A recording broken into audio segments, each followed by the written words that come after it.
На Македонија со 1,3 милиарди долари останува Германија. Свето Николовски за договореното на меѓународниот саем во Берлин. За прв пат сите земји со заедничка утврдена агенда ќе се обидат да го намалат глобалниот проблем со храната. Договорено е да се зголеми вкупното производство на храна, како и нивото на инвестициите во нејзиното производство и руралниот развој. Според министерот за земјоделство Ацо Спасеновски, кој учествуваше на првиот министерски форум во Берлин, Македонија има голем потенцијал во аграрот и треба да го искористи овој момент на глобална криза со храната.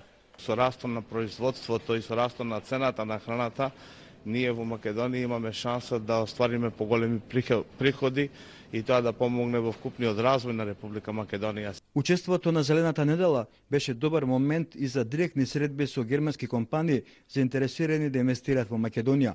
Особено е важно да најдеме компании кои сакаат да инвестираат во делот на преработката, но и во пласирањето на производството Спасеновски.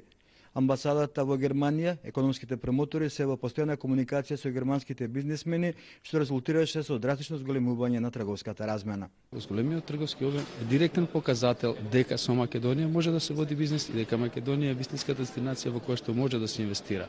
И јас ги очекувам тие први, иако и досега има инвестиции, меѓутоа не се од таков огромен размен, а и не е ни главната поента само странските директни инвестиции, доколку останатата економска активност би се занемарила. Македонија се представува на Зелената недела со сите своји атрибути како држава, уставното име, знамето.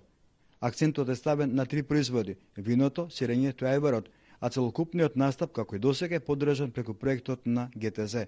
Од Берлин за македонската телевизија Свето Николовски.